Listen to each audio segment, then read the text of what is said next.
국내 비뇨기과의 인기는 포경수술의 인기와 거의 궤를 같이 합니다. 자, 왼쪽 그림은 인터넷에서 가져온 건데 정확한 건지는 모르겠지만 포경수술 감수세는 확실해서 전공의 지원율과 같이 보여주려고 넣었습니다. 2013년까지 포경수술 감소에 따라서 비뇨기과 지원율도 현저하게 떨어지는 게 보이시죠. 그 다음에 2014년엔 정원이 92명, 지원이 23명으로 지원율이 26.1%였습니다. 결국 2017년에는 정원을 40명으로 절반 이상 줄였지만 지원은 17명밖에 되지 않았습니다. 포경수술 비뇨기과가 인기 있을 때에는 1년에 비뇨기과 전문의가 100명 넘게 배출되었습니다. 미국과 비교해 봤더니 저 당시 미국 인구는 3억이고 연간 230명의 전문의가 배출되는데 한국 인구는 5천만이니까 인구 비례로만 따진다면 연간 30명에서 40명 정도가 적절한 거죠. 더구나 우리나라의 의사 수는 OECD 국가에서 가장 적습니다. 그것까지 감안한다면 연간 10에서 20명 정도가 적당할 듯합니다. 즉 포경수술 호황으로 지나치게 많은 비뇨기과 전문의가 배출되었다는 뜻이죠. 그리고 그 당시 배출되었던 비뇨기과 전문의들은 여전히 현업에서 활발하게 활동하고 있습니다. 한동안 비뇨기과 전문의가 전혀 배출되지 않아도 무리가 없을 정도입니다. 오른쪽 표는 비뇨기과 전공의의 지원율은 떨어지고 폐업률은 높아지고 있다는 표이고요. 그러다 보니 결국 2017년도에 비뇨기과의 명칭을 비뇨의학과로 바꾸고 국내에서 가장 인지도가 높은 연예인을 홍보대사로 위촉하면서 분위기 쇄신을 위한 노력을 합니다. 그러나 비뇨기과 위상이 이렇게까지 된 이유는 여러 가지가 있겠지만 제 생각엔 비정상적인 포경수술 호황으로 비뇨기과 전문의가 실제 필요한 수요에 비해서 지나치게 많이 배출된 것이 가장 큰 이유라고 생각합니다. 남성 여러분들 잘 생각해 보십시오.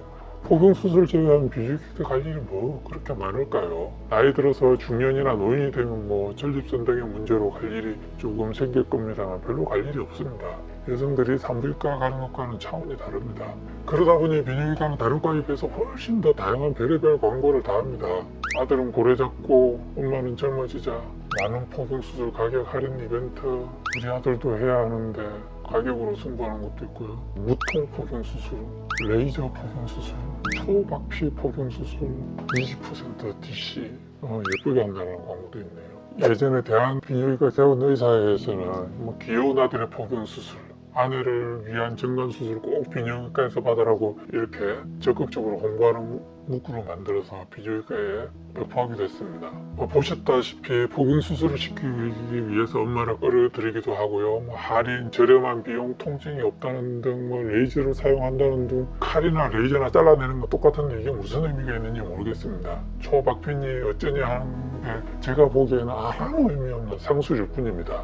이것만 하지는 않았겠죠. 방송 등을 통해서도 하루가 멀다고 적극적으로 홍보를 했습니다. 학회에서 광고 문구까지 만들어서 배포를 했는데도 포경수술이 떨어진 거는 비뇨기과 학회에서 적극적으로 개입하지 않은 탓이라고 버젓이 얘기하기도 했고요. 드라마의 단골 소재로 만들기도 합니다. 예능의 단골 소재거리로 만들기도 했습니다. 온 가족들이 보는 예능에서도 어김없이 포경수술 소재는 등장해서 도저히 포경수술을 하지 않을 수 없도록 세뇌를 시킵니다.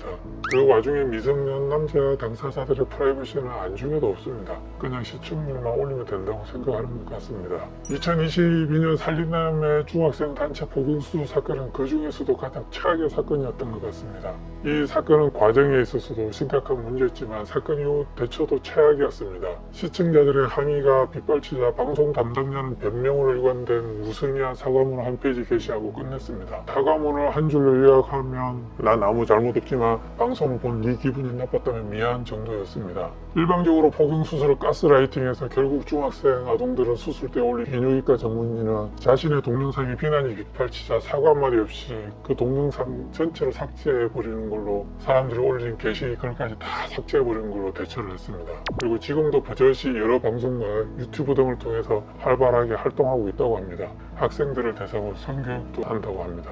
그 외에도 고대로부터 우리나라에서도 포경수술을 해왔다는 등 방송의 의학 정보를 다루는 데에서도 포경수술 필수다라고 하면서 국민들의 눈과 귀를 가리고 자신들에게 유리한 정보만을 전달했습니다. 심지어 노인이 되어서도 결국 포경수술을 할 수밖에 없으니 나이를 가리지 않고 자신이 필요하다고 판단되면 그때 해라는 식으로 광고를 해서 포경수술을 전 연령대로 확장하는 모습을 보여줬습니다. 그걸로도 부족했는지 여러 개의 아이디로 자신이 질문을 하고 자신이 답변하는 자작극 등을 통해서 포경수술을 홍보하기도 했습니다. 다행히 포바연의 회원님들이 집요한 추적을 해서 밝혀냈는데요. 네이버 지식인 같은 포털 사이트에서 생식에 대한 고민이나 질문을 하고 자신이 답변을 했다고 합니다. 그리고 수술을 했더니 새로운 세상이 펼쳐졌다는 등의 복용수술 광고를 여러 개의 아이디를 이용해서 지속적으로 홍보하는 등의 사기성 광고가 끊이지를 않았습니다.